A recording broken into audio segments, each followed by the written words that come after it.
Secondly, of course, that doesn't mean for a second that those with a faith of whatever type it is, including the Christian faith, shouldn't bring those convictions to the public square. So the separation of church and state is not the separation of faith and values. Okay, that's a bit of a misnomer and a false category error, if you like. So Christians, like everyone, should be bringing everything they believe in, which is fundamental to who they are, to the table and to the public square. You're listening to the Thinking Matters podcast. Conversations At the intersection of faith, culture, and reason. I'm your host, Todd Funk, with Thinking Matters, and today I have the pleasure and honor to interview Max Jeganathan. He's a senior research fellow at the Center for Public Christianity in Australia. He's worked as a lawyer and a policy advisor. He's an associate at Oxford's Center for Christian Apologetics, and he's spoken at both universities and corporate organizations, political institutions. He's spoken for Samsung and Lego and Goldman Sachs even. And in his free time, at least his website says he's finishing his law degree. Is that about right, Max? Yeah, my PhD in law. It's almost done. PhD in law. Well, welcome to the show, Max. It's good to have you, buddy. Thanks so much, Todd. Thanks for having me. It's great to be with you. Yeah.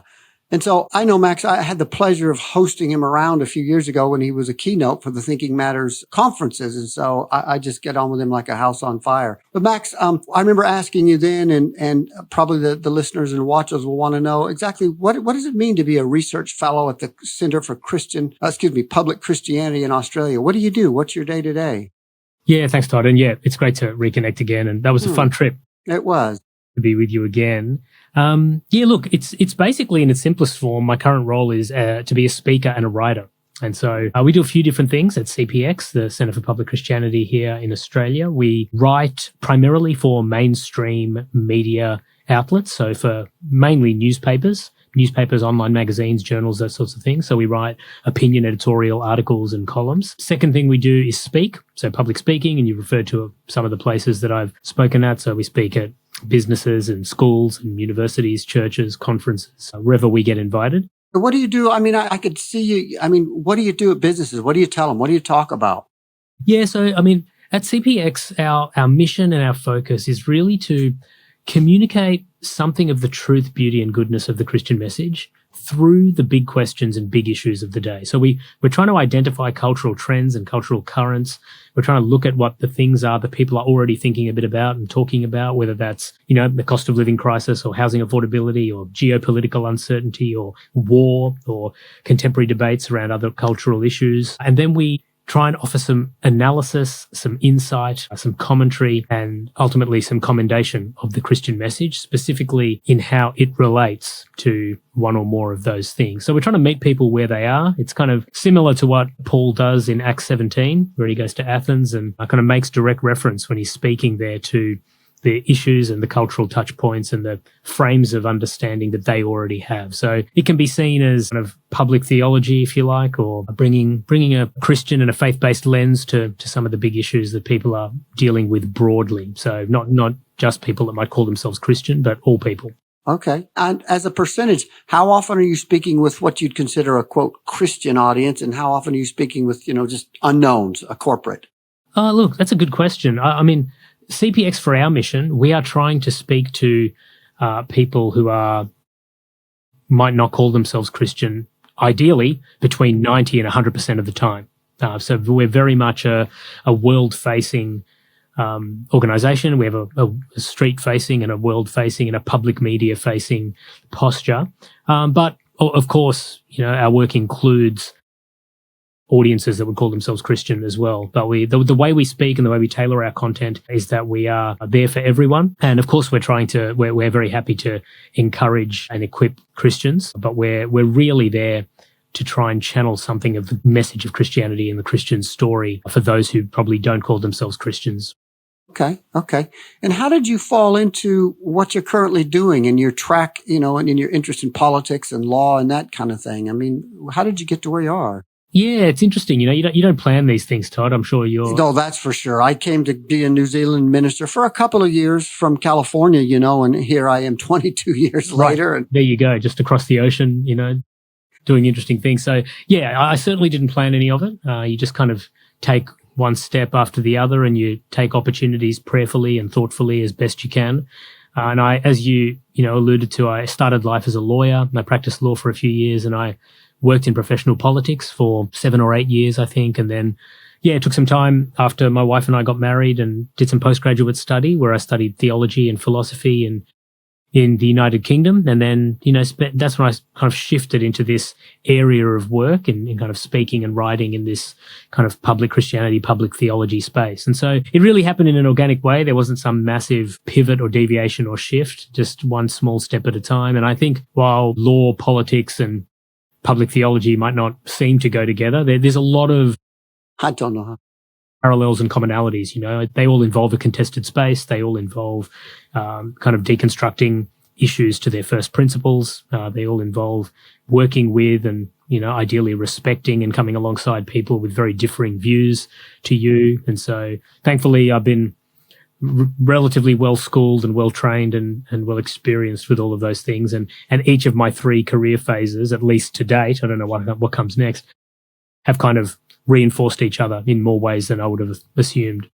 Wow. Oh, that's very interesting. You have a unique background, and going way back, I don't know if we get into that, but just, very unique background that brings you to where you are. And so because you have such a broad expertise of different topics and politics and whatnot, I, as an American, have a question that's for me. It's for Todd. Sure. And it has to do with, in the United States, you'd have to be under a rock if you didn't notice the great debates going on about immigration. And of course, the recent riots and protests going on in Los Angeles. Max, where do you personally land with that as a Christian? Because I know Christians on both sides, that Jesus would have welcomed the foreigner and that. And then I see others that, no, we've got to protect and defend and close the borders. I don't know. Is there no, there's not an easy answer, but what do you think? Yeah, well, I think, first of all, that's an important thing to explicitly acknowledge right up front, that there is not an easy answer, and there is clearly not a clear answer either. Otherwise, people far smarter than, you and I would have already found it. And so I do feel for, those in the United States at the moment, a country that, I really love the United States. I have a lot of family there. I have cousins there. I've lived there. Have you? Yes, I have. When I was a student, I did some exchange time there. But what state? Where were you? University of Alabama. Alabama, the deep South, man. Roll Tide. Yes.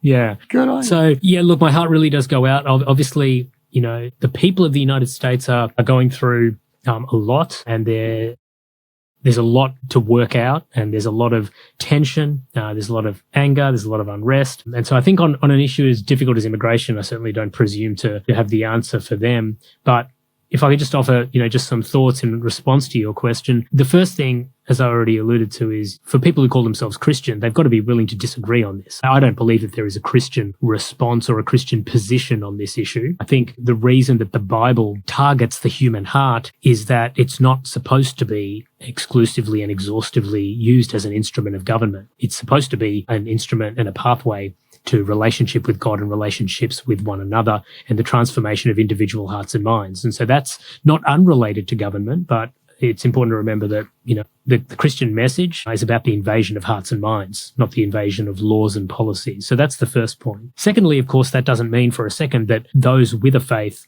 of whatever type it is, including the Christian faith, shouldn't bring those convictions to the public square in discussing public policy issues, and including an issue like immigration. So the separation of church and state is not the separation of faith and values. Okay, that's a bit of a misnomer and a false category error, if you like. So Christians, like everyone, should be bringing everything they believe in, which is fundamental to who they are, to the table and to the public square. For something like immigration, there are, as there always seems to be when bringing theological insight to a public policy issue, there are countervailing arguments and forces. One is, as you correctly mentioned, the Christian imperative and the call and the mandate even to reach out to the foreigner, to the immigrant, to the outcast, to the disadvantaged. And I think any position on immigration policy that doesn't imbue that as a fundamental ideal is problematic from a Christian perspective.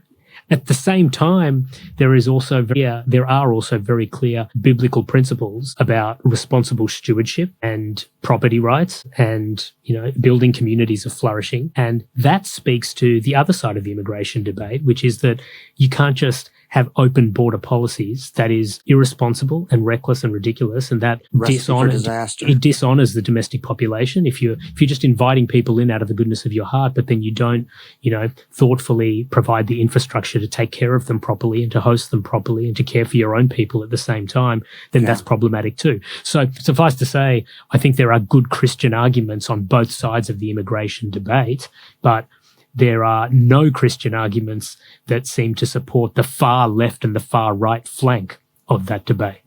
And that's good. That's a good insight there. Yeah, and so I think you've got to, as is often the case, you've got to come through the middle. You've got to have nuance. You've got to have insight, and there are biblical principles that speak to both sides. Yeah. And I think if you look around the world, the countries that have got immigration right, and that's a different podcast, but they are countries that have, whether they consider themselves influenced by the Christian ideals or not, they are countries that have taken from both sides in that, in a genuinely biblical sense. It's a more holistic approach that understands the need to care for the foreigner and the disadvantaged, and also the need to steward infrastructure and resources well and care for local communities as well.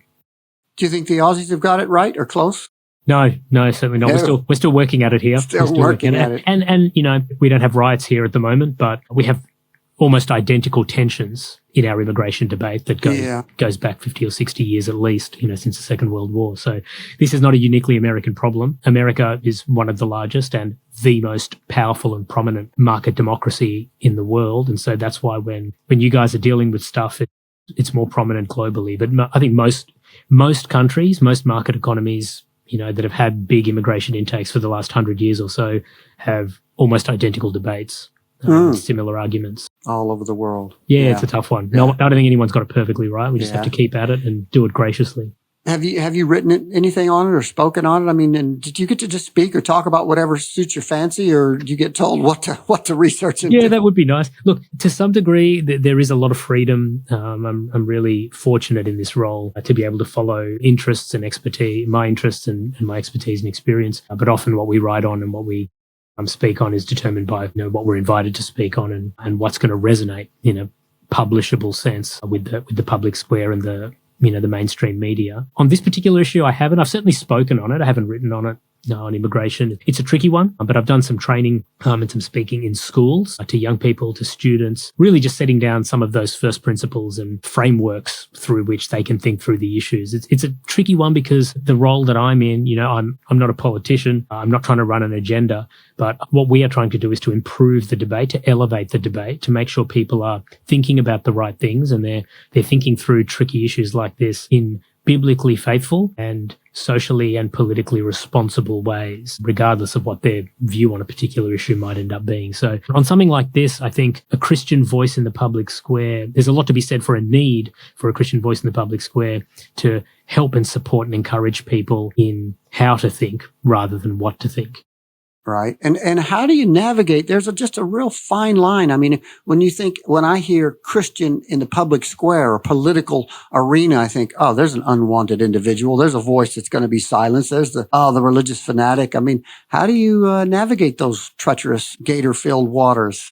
Yeah, there's plenty of gators out there, and some of the gators are probably warranted because of how some of us who call ourselves Christians in the past have treated the public square and have treated political power and cultural influence, when we perhaps had much more of it than we do now. And so some of the bashing, that we might get is completely warranted and justified. And a lot of it I don't think is. It's based on, as I mentioned earlier, kind of misunderstandings of the difference between separation of church and state and faith and values and those sorts of things. I think we've got to be out there, and the Christian voice, if we truly are running an open democracy and an open society that's all inclusive of ideas, then it's got to be inclusive of Christian ideas as well. And a colleague of mine just wrote an article in a national Australian newspaper recently making this exact point, that whether you're atheist or Christian or otherwise, every person should be bringing all of their convictions and beliefs and values to the table, to the public square. And for an atheist not to bring their atheism to a public debate would be a betrayal of who they are and insincere and inauthentic, in the same way that if, you asked a Christian to check their beliefs at the door or check their faith at the door, that would be equally ridiculous. So I think we've got to really learn to do better at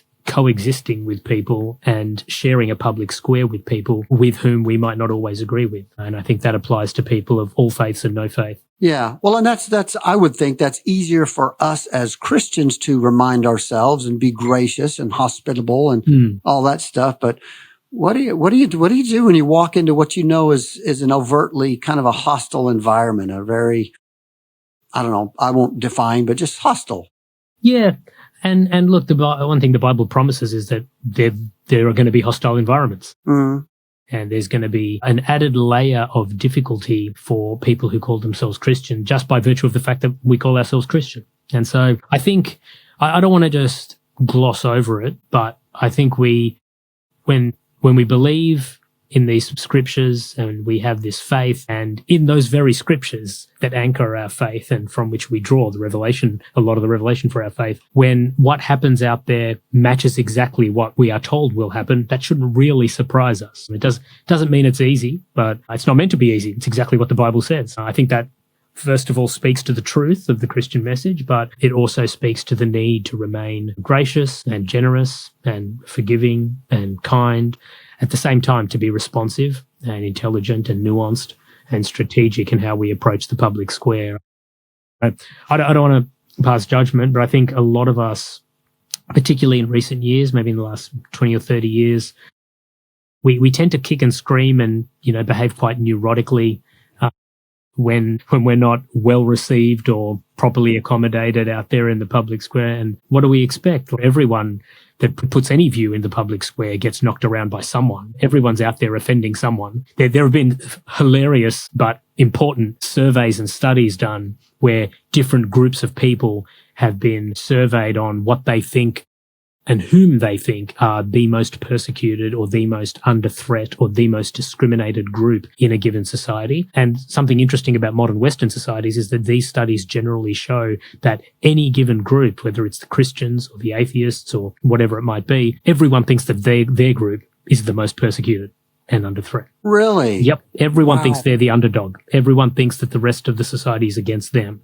And part of that is a victimhood mentality that's actually grown. Don't we hold a monopoly on the truth on that one? Aren't the Christians historically the most persecuted? Maybe I'm just biased. Maybe I'm in a bubble. Historically, we can make other arguments. And historically, Christians have gone through a lot of terrible stuff. Of course, historically, people of other faiths and other belief systems have gone through terrible stuff too. But certainly today, in modern Western society, not thinking historically, in modern Western market democracies, Christians are nowhere near any kind of persecution on any level. Even looking at the word persecution, it's actually quite offensive. And I know people who are Christians in countries where they're actually being persecuted, where there are actually heads rolling in the streets. And they are astonished that Christians in modern Western market democracies are whinging about, particular aspects of it might be legal or political unrest or how we're treated in the public square or talked about.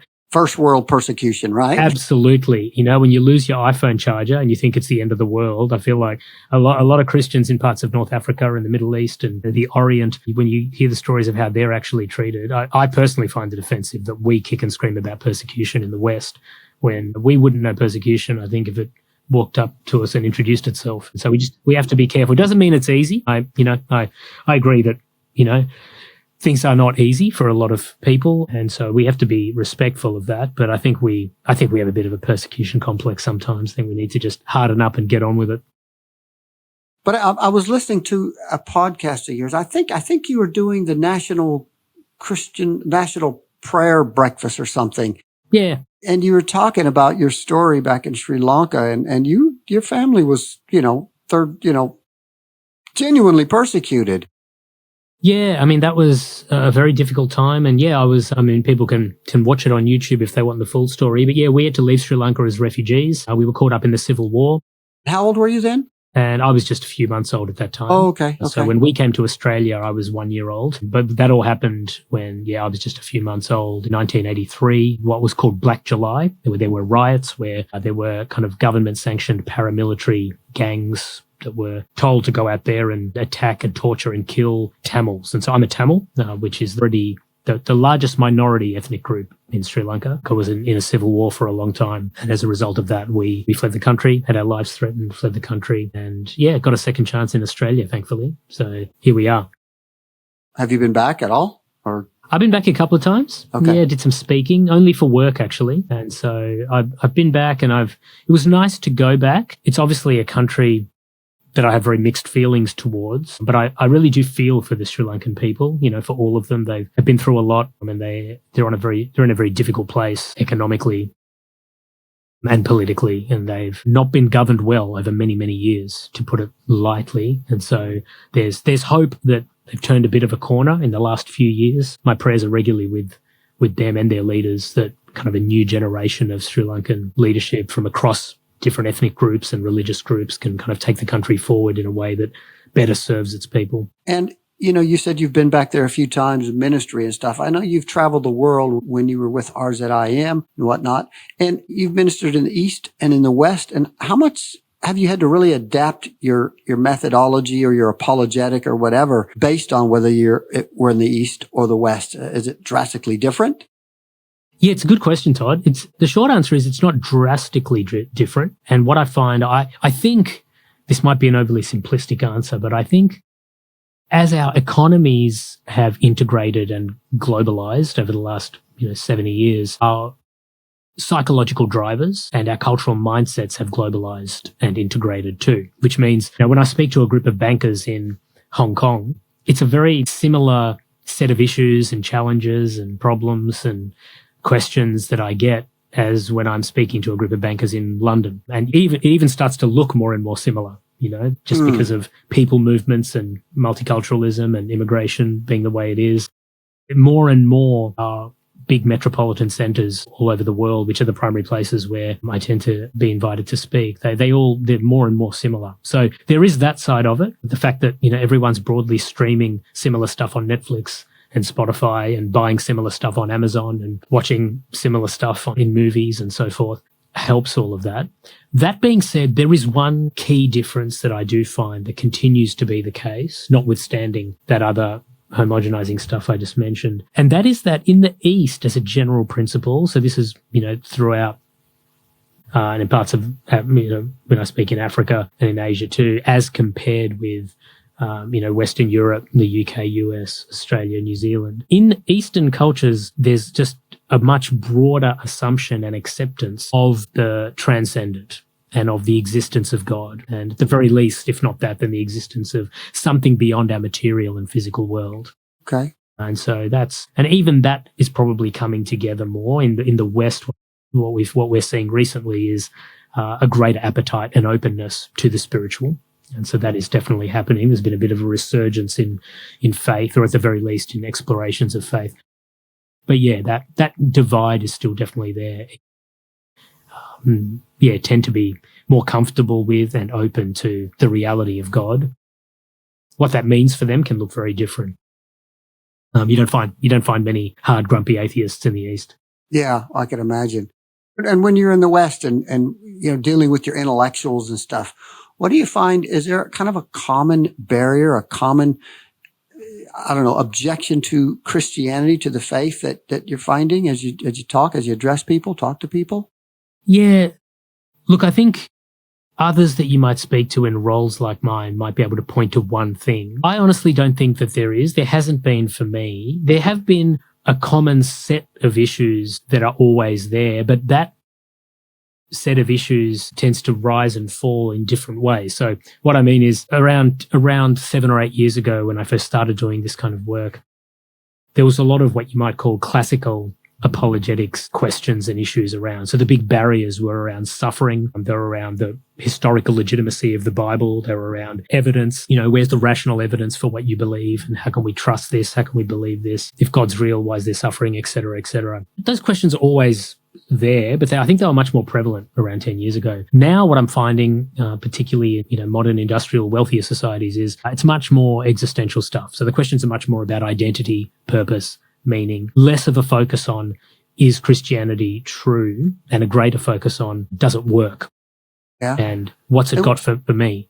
And why do you think there's such a crisis in purpose and identity? People, you're saying more so now than 10, 15, 20 years ago, people are purposeless. There's no meaning, no hope, no whatever. Yeah, well, I think the modern liberal project and everything within it has been tried wholeheartedly by a lot of people. We're coming up to probably 3 maybe 4 generations now, and has been found wanting by more and more people. And so I think it's from an honest dissatisfaction and an honest hunger that appetite has grown. You know, people like Justin Briley in the UK wrote their book, The Surprising Resurgence of Faith in God, The Decline of New Atheism. These are trends that we're seeing not just in the UK. We're seeing it like across the very same OECD countries that the new atheists were on their soapboxes talking about declining faith in relation to some time ago. And so that decline, I mean, a lot of the data, the recent data that we have suggests that decline has at the very least, it's ceased. And in many countries, it's reversed. And so there are, in some countries, hundreds and thousands of people who now are attending church or calling themselves Christian that weren't before. So this isn't just organic population growth type stuff. This is people that we have census data for from 5 or 10 years ago who identified as having no religion that now identify as having a religion or even going to church or identifying as Christian. So there is a shift. Things are changing. And I think it's because the promises that we kind of made ourselves in the 70s and 80s and 90s, that if you just go out there and follow your desires and you do you, your best self, your best life with no objective reference points, kind of shifting God out of the way so you can effectively be the God over your own life, that just doesn't seem to have delivered in the way that many people had been told it would deliver. And that is breeding an understandable appetite and a hunger. Now, whether that is taken all the way to Christian belief is another question, but it certainly opens the door.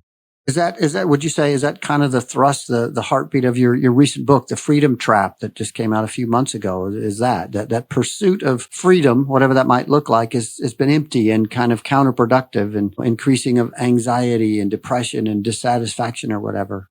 Yeah, absolutely, Todd. Thank you for raising that and giving me the opportunity to speak to it briefly. But yeah, you've summed it up pretty well. Like this idea of freedom, it's not actually an idea, it's an ideal. It's something that's a very positive thing, clearly. But if we take it to a logical extreme that goes beyond simply the absence of illegitimate constraints, and we actually make it about unlimited and unbridled autonomy, blind autonomy, if you like, where we are literally thinking of ourselves as a law unto ourselves, where life just becomes about the pursuit of desire based on how we feel, that I think quite clearly has been proven again and again to be a failing recipe. And so, well, that's what Solomon wrote about, didn't he? In Song of Songs, and you can vanity, all is vanity. Exactly. And so some of these trends that I've been talking about, so they're not just post-Cold War trends. These are things you can track all the way back to Solomon and even past him. When human beings are left with nothing else than their desires and the capacity to actualize those desires, that never ends well. And so quickly, and this is what my book really explores, we understand, I mean, you could find it from the Bible or you could just find it from human experience. Max, let me pause you for a second. I don't mean to be rude and interrupt. Back in the 80s, there was a guy named Max Headroom that was kind of very pixelated. And that's what you're doing on the podcast right now. I don't know if that's going to show up in the final cut or if the internet connection needs a bit jigging or. No, I think it's going to be okay. This happens sometimes. Does it? Okay. Well, give me 1 second because the owner of this, Sure. this place just showed up. Let me pause this and I hope I'm paused. Am I paused?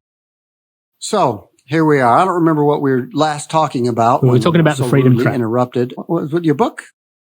The Freedom Trap. Yeah. How's that being received? I've been very grateful. I have a great team around me, very robust, but a very gracious kind of editorial writing team among my colleagues, and a great publisher in Acorn Press, which are a great little publisher based here in Australia. So it's been good. It's been fun. And I think that the message is resonating.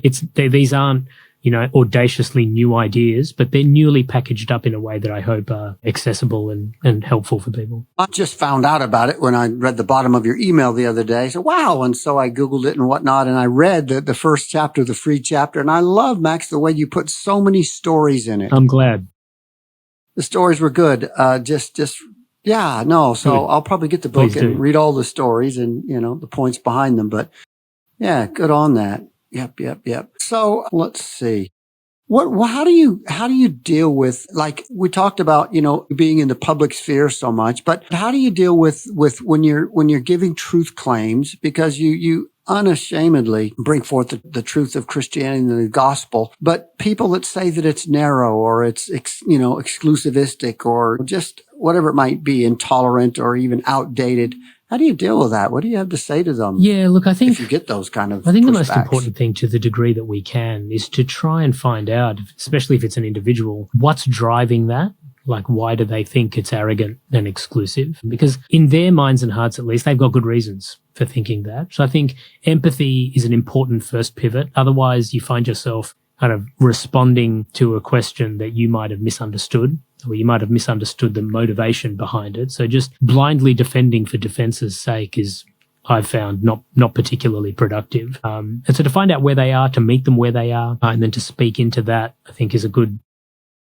Exactly. Work out what they're actually the questioner asking, what's behind the the reason question. for the question, and ask why they're asking. Ask yourself why they're asking it, and engage with them as a person rather than as a question or an objection. But then I think the fundamental place you want to come to is to make clear, and this might be done in answering a question or in a talk or over a friendship that might last for many months or years, but you really kind of want to make the point as graciously as we can that the claims that it's arrogant and exclusive can't really hold, because it can't be arrogant if it's true, and it can't be exclusive if it's for everyone. And the Christian message. Say that again. Can't be arrogant if it's true, and it can't so be exclusive if it's for those two everyone. things kind of put to rest, those claims. But if people have a vision of or an understanding of the Christian message that it is arrogant and exclusive, then that's clearly a misunderstanding. And so I think the responsibility for the Christian in the conversation, whether that's a public or a national conversation or a one-on-one conversation, is to try and work out how and why it's been misunderstood and misinterpreted. Because, in my view, when you look at the Bible and you look at the message of Jesus, it's neither arrogant nor exclusive, because it's for everyone and it's true. So the offer is, but certainly I just was listening to a podcast by Wesley Huff, and he had like 26, several atheists around him having a go at him. And they were really drilling down on, didn't Jesus say, I am the way and the truth and the life? And, isn't heaven an exclusive, there's an exclusive path. And so there's kind of a truth in that, isn't there? Exclusive truth that's claimed by Christianity, but it's not an exclusive faith. It's not closed off to people. So it claims exclusive truth, but it doesn't extend that exclusively to people. It's extended to all of humankind. Everyone's invited into a relationship with God. And so I think that's the more important thing to focus on, is that everyone's invited. It's not like some party where only some people are invited. That would be exclusive. But the fact that everyone's invited, no matter who you are, that is necessarily non-exclusive. But on the more rational philosophical point that it's a truth claim that's therefore exclusive, yeah, I think that's fine. But we can also then make the point graciously that all truth claims are exclusive. And even the claim that all religions are equally true is an exclusive truth claim, because it excludes anyone that thinks that all religions are not exclusively true. So all truth claims aren't necessarily exclusive, which is why what's more important is not so much whether it's exclusive as a truth claim. What's more important is whether or not it's true, and then who that truth applies to. And on those first principle levels, the Christian story is a rich and beautiful and compelling one, because it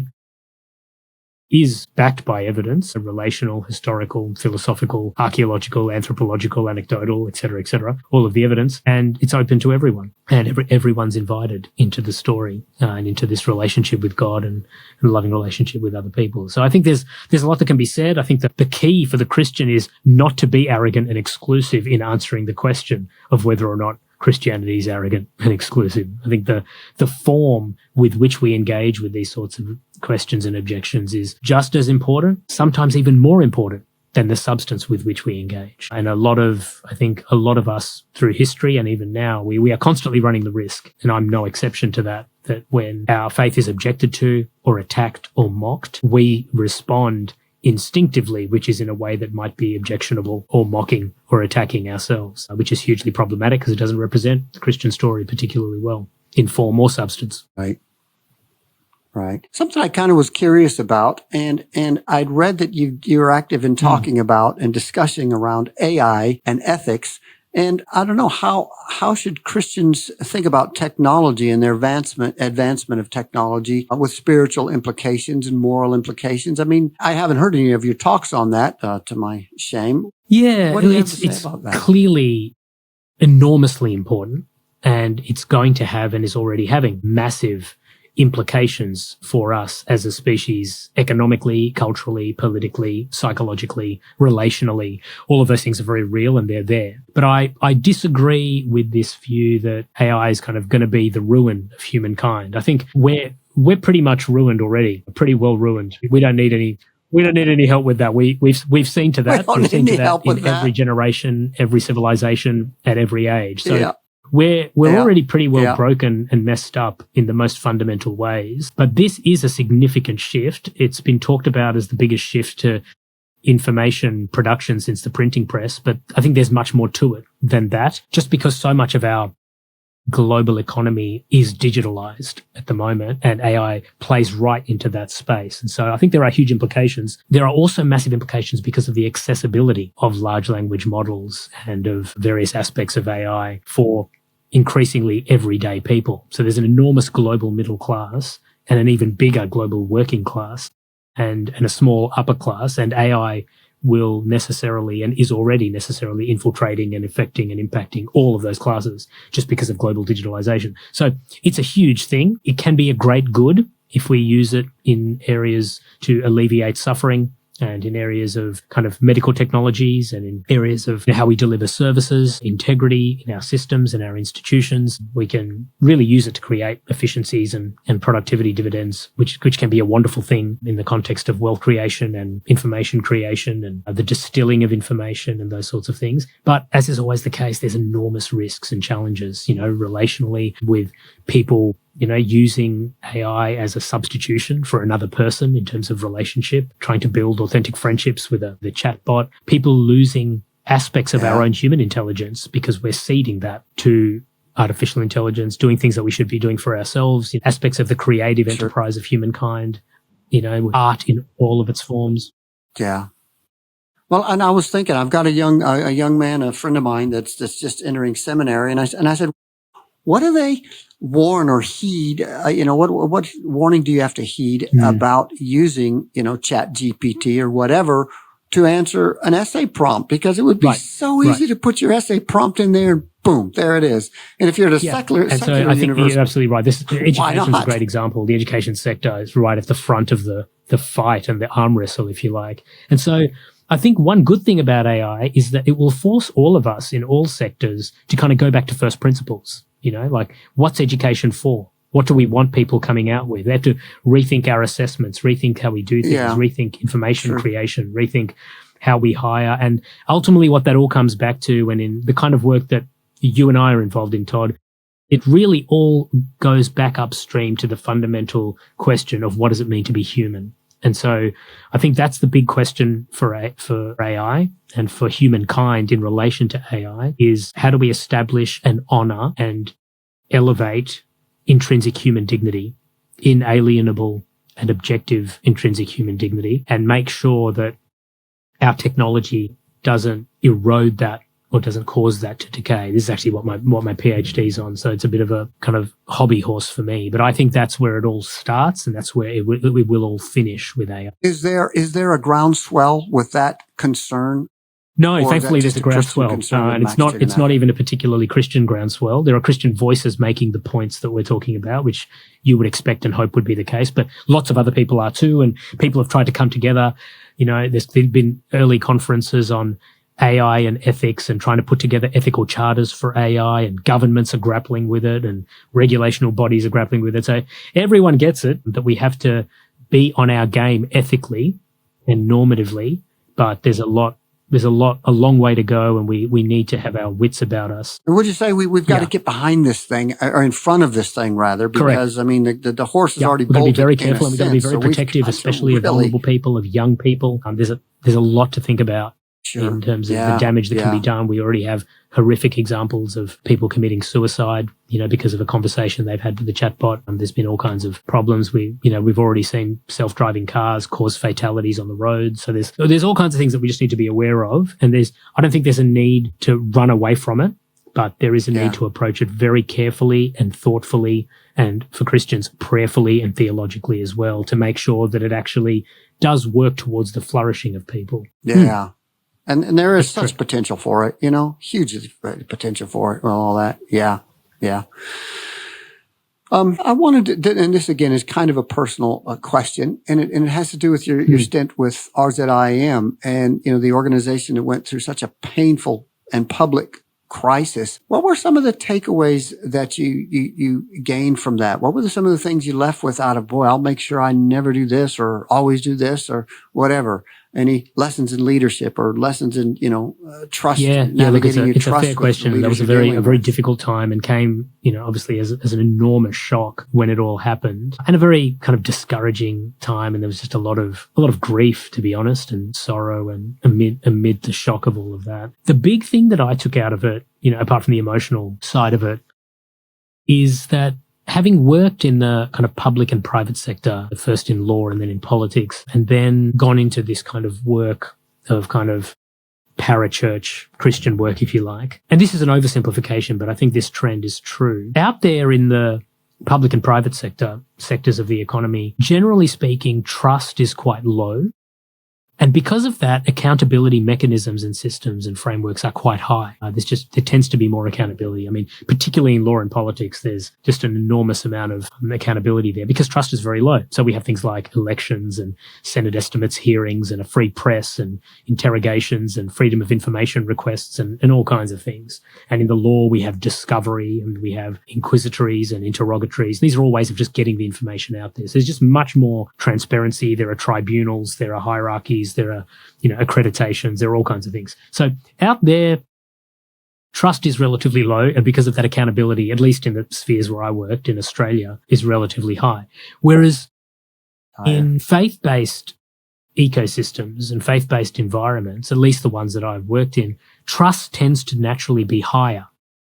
And because of that, accountability is relatively low. And that was certainly the case. Yeah, which is kind of a dangerous combination, isn't it?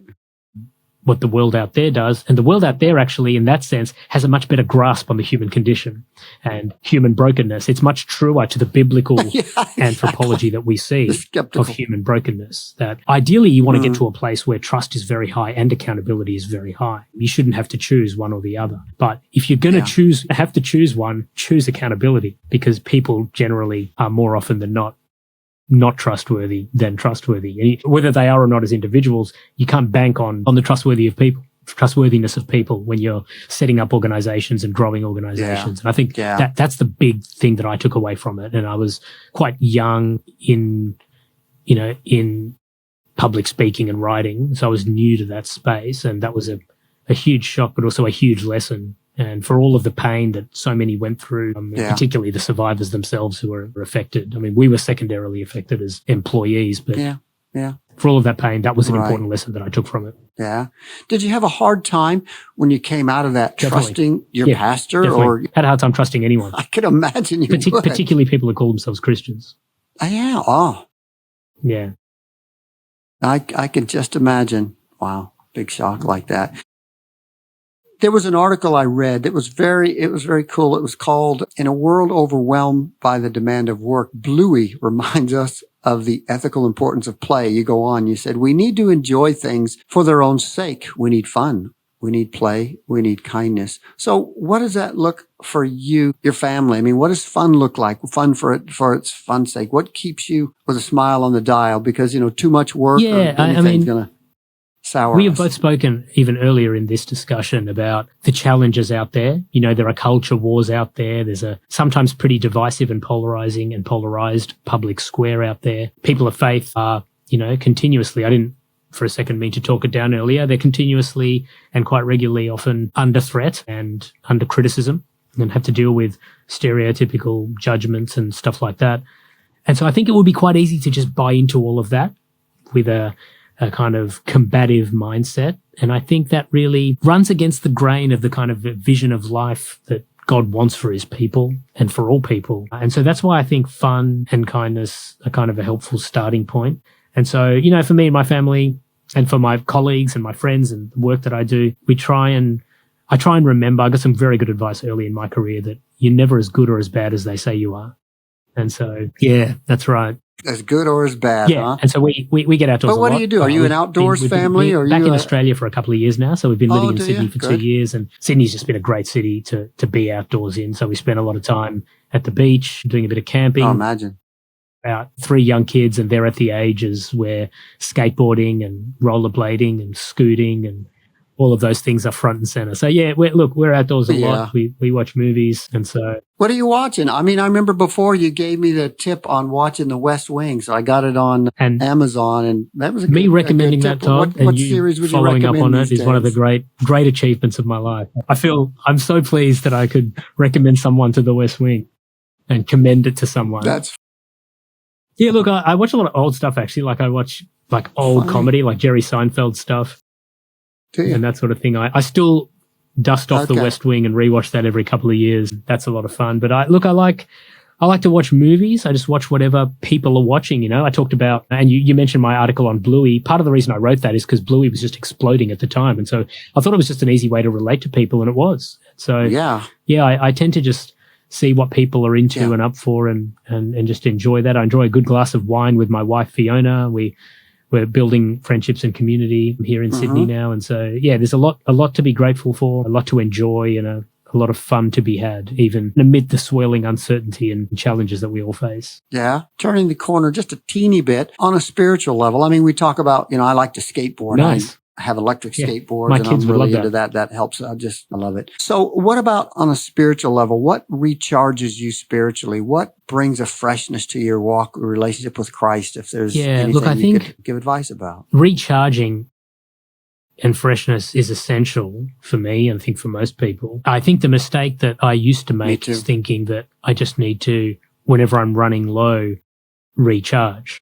And I think there is a time for those catalytic kind of experiences, like a camp or a conference or a retreat. So, I've done silent retreats before, and I sometimes take a half day or whatever I can. In this stage of life, that's harder and harder, but to do that. But I think the key to recharging, and to answer your question, Todd, is that it happens every single day.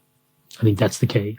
And so for me, recharging is about, yes, some physical exercise, but then just some spiritual exercise, some time quietly with God in Scripture and meditating on His Word and talking to Him, and then listening in silence. It sounds kind of overly simplistic, but yeah. It sounds so I like think the ascetics, the monks that used to do it, something the monks didn't do, which was to be out there on Main Street in the real world, culturally and economically and politically. I think doing both of those things is what does it for me. And so I talk about what we do at the Centre for Public Christianity is that we kind of exegete culture, we exegete Scripture, and then we exposit them in relation to one another.